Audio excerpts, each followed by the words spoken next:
So I want to just say where we're going with our time together. Very briefly, I'd like to tell a little bit of my journey. It's over 40 years in the field of education in a variety of capacities. I want to talk a little bit about the fact that we can be teaching young people these very things that were just spoken about. And the happy news is that we already are in some places of the world. But I also want to inspire us to be committed to really, really noticing that we are in a transformational shift right now that could be happening in education if we're willing to shift the paradigm. And finally, you may see some work in action in a video. It depends what happens with this clock, whether I'm able to actually stop it and catch some more time or not. So we'll see what goes on and what happens. So I've asked people all over the world this question, and just read it for a moment. And think about what you would say. And it turns out that if I had time to actually do this with you right now, but I can read your minds, so I would imagine some of you are thinking, that you really feel loved and appreciated, that there's interdependence and you feel that and you acknowledge that young people may have a sense of what their meaning and purpose is. We could go on. And I've done this in many, many parts of the world.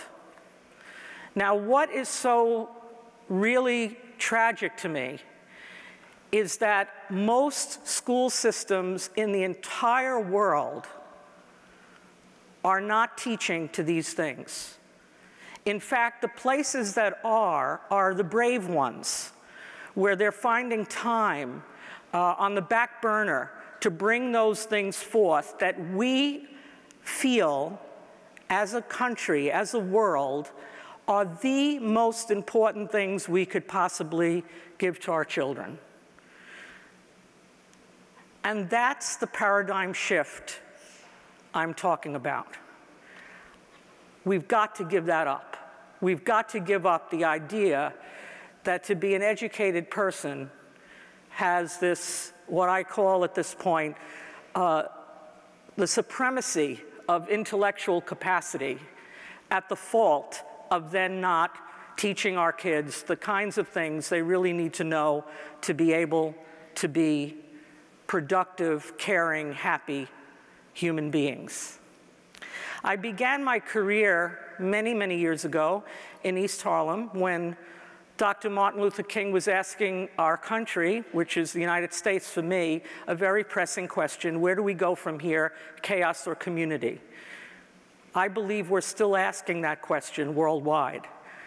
But right from the beginning, I took Gandhi at his word, and I felt that the thread in what I was going to do in the field of education had to do with this, to begin with the children, and that we had a little bit of hope if we did. In fact, I was remembering a story that I hadn't remembered for quite a while, and when that happens, that I think of a story, it just always feels like I am supposed to tell it. I was in New Orleans when we were doing this work with the Resolving Conflict Creatively program.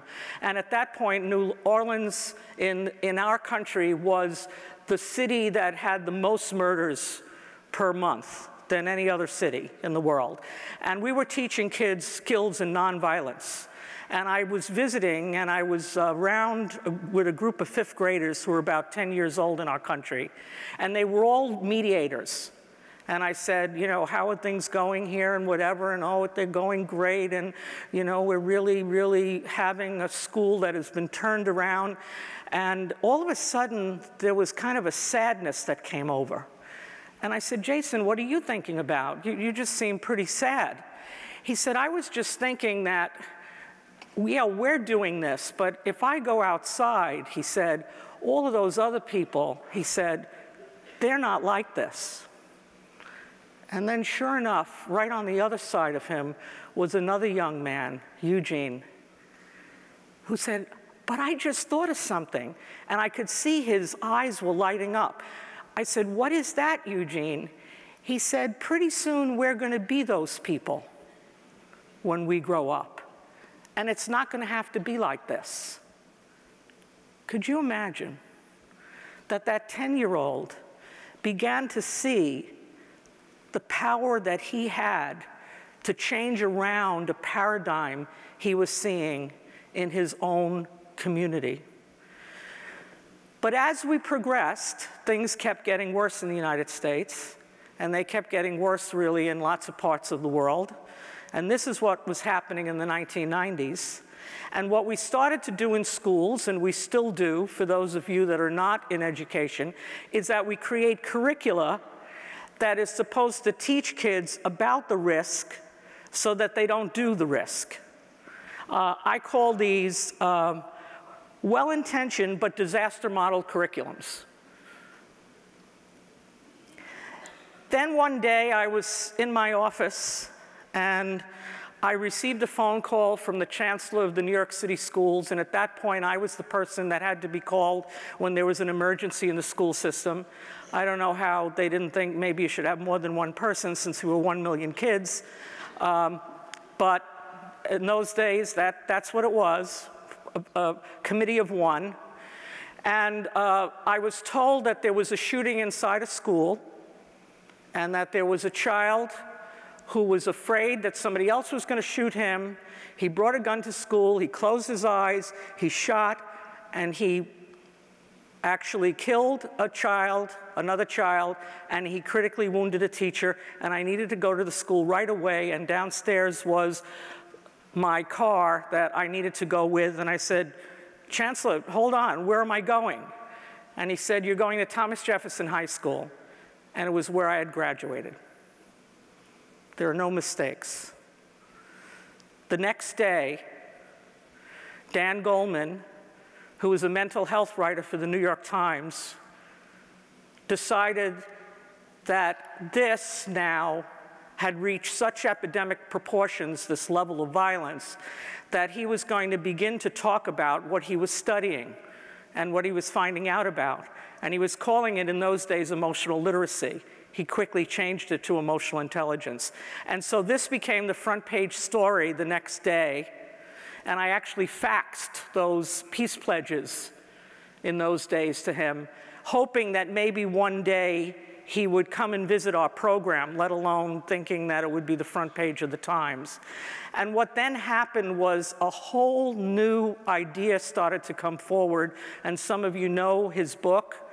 It's been translated into many, many languages of the world. He began to say, look, there are other ways of being smart, and they may be more important than this intellectual smartness. And he began to even identify what that looked like. And he didn't himself do that. He looked at the research that was happening. And then those of us that were in the field of education began to pay notice. We began to come together and say, well, what does this have to do with us? Is there something we could begin to teach children? And we began to call it social and emotional learning. And it included, interestingly enough, some of the skills we're talking about here. We can teach self-awareness, we can teach self-management, we can teach social awareness and relationship skills and decision-making skills. These are possible to teach. And so we began to create curricula that still is in many, many schools in the United States, and we began to realize that this can be teachable and we can learn these skills.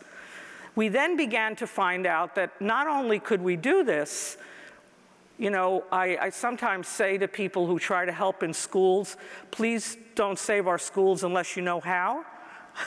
You know, we were wondering at first for a while, well, is what we're doing working? And I'm happy to say there was a very large meta-analysis where we began to look at 243 studies, and we found out that, lo and behold, it is working. There are things that we don't feel good about that kids do that go down, and we reduce the risks and we increase pro-social behavior. And the good news is that kids, when they're taught social and emotional skills as a normal part of their curriculum, lo and behold, even do better on the academics. In fact, there's a group of folks who are now in their late 30s, and they're following them, and they've had 2 years of consistent instruction in a research-based curricula, and look what is found.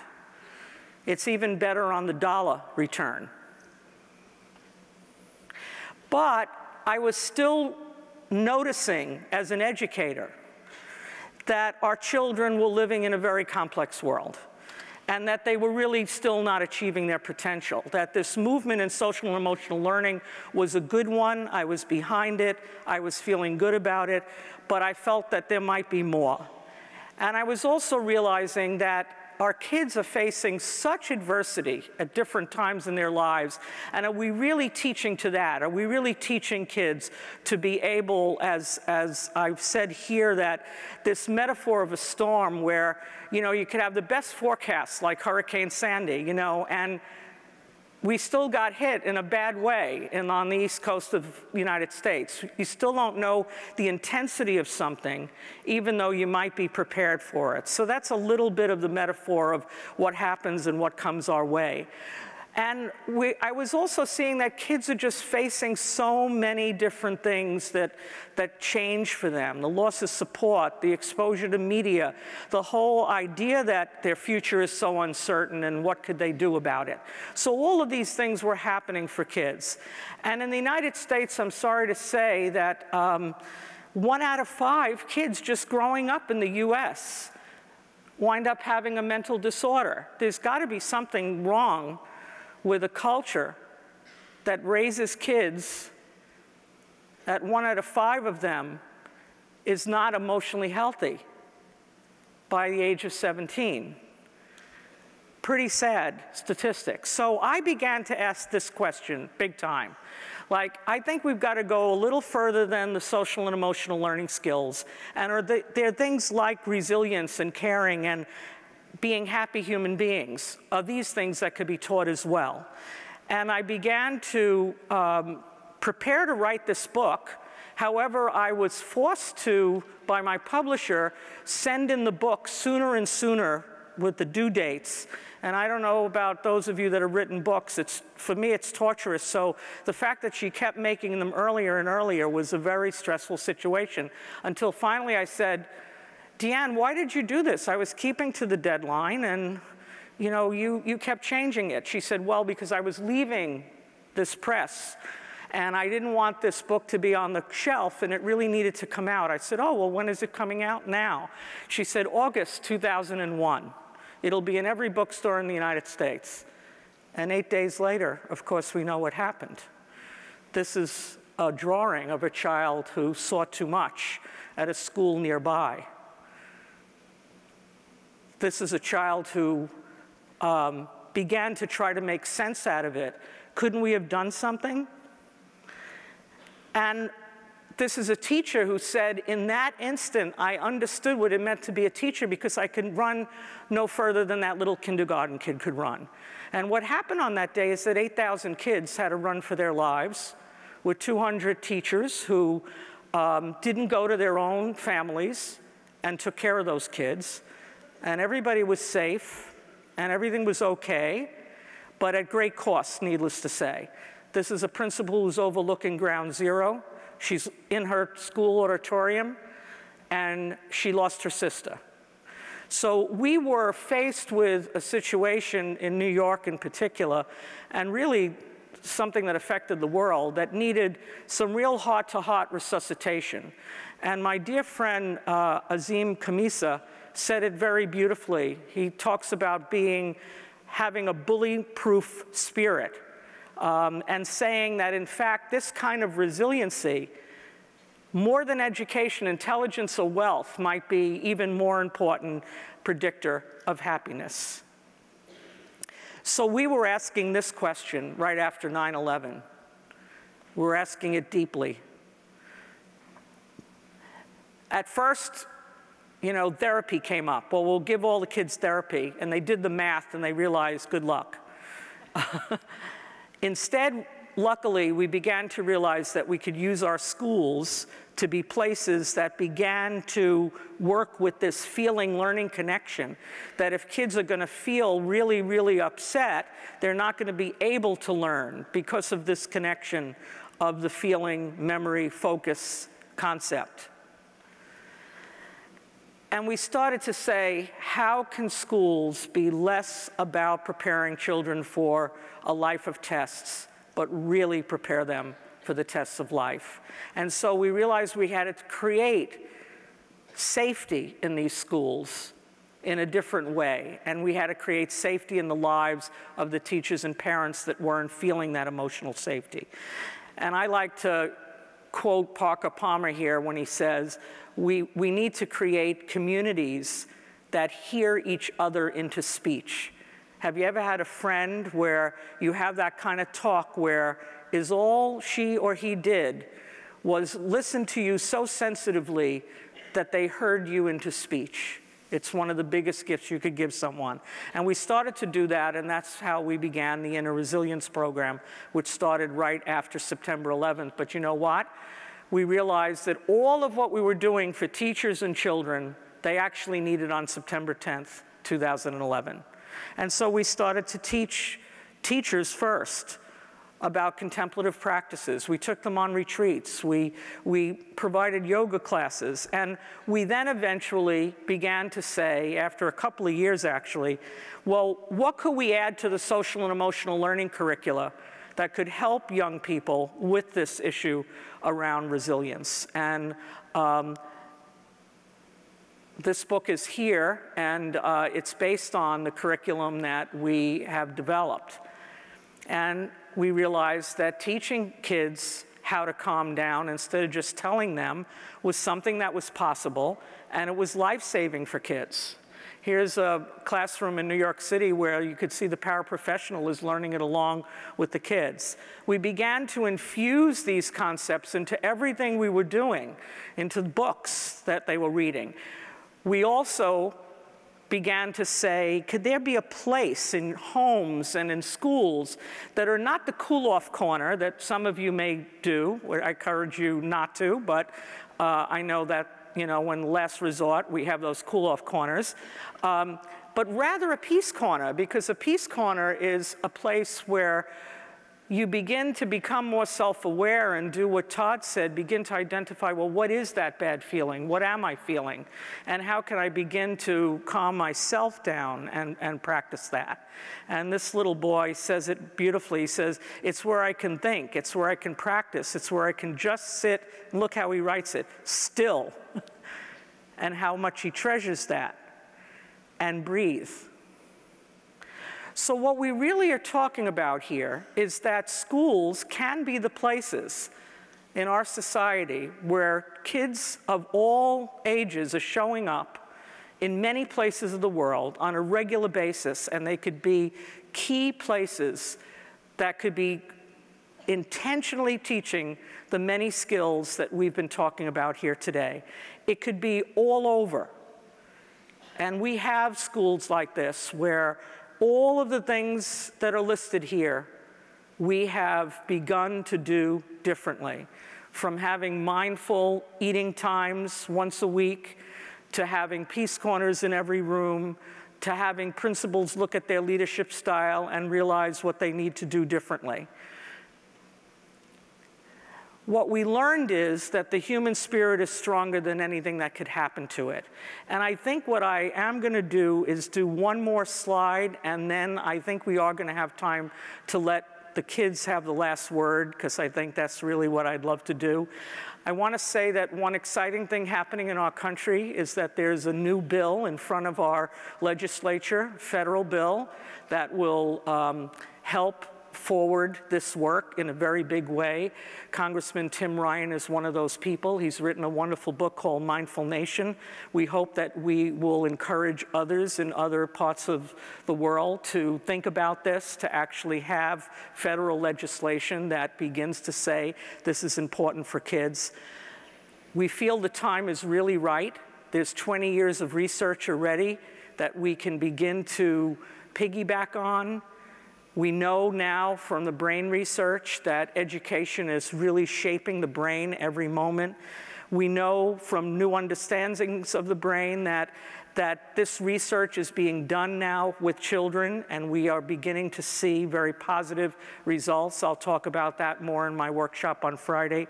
And people all over the world are yearning for us to shift this paradigm. There's no question about that.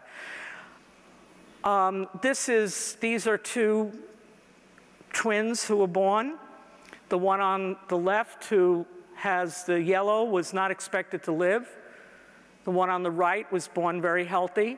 They were in separate incubators. A brave, brave nurse, the third day of their lives, in the middle of the night, decided to put them in the same incubator. And this is what happened the second that she did.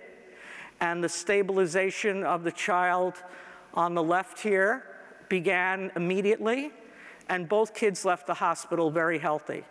Our kids are born with that ability that we see. Our job as adults is to make sure we nurture that and find intentional ways to offer that to our children. That's all we need, and that's all they need. And so 50 years from now, there's going to be a lot of things we don't know about the field of education, but we are going to know that all of these things matter. Relationships, emotions, and that we can cultivate this work. So I would like to show you a little bit of a clip of a school right outside of New York City, and then I'll come right on back and end it. So can we roll that, please?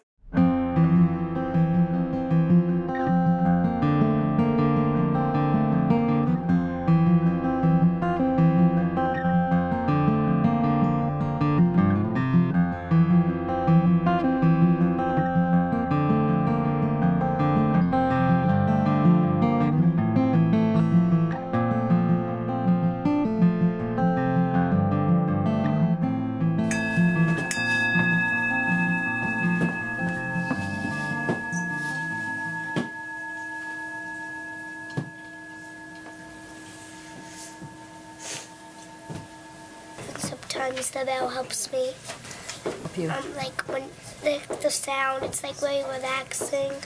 It's a good thing to do in school because if we don't do mindfulness, we would just be too worked up the whole day. And mindfulness kind of calms everyone down.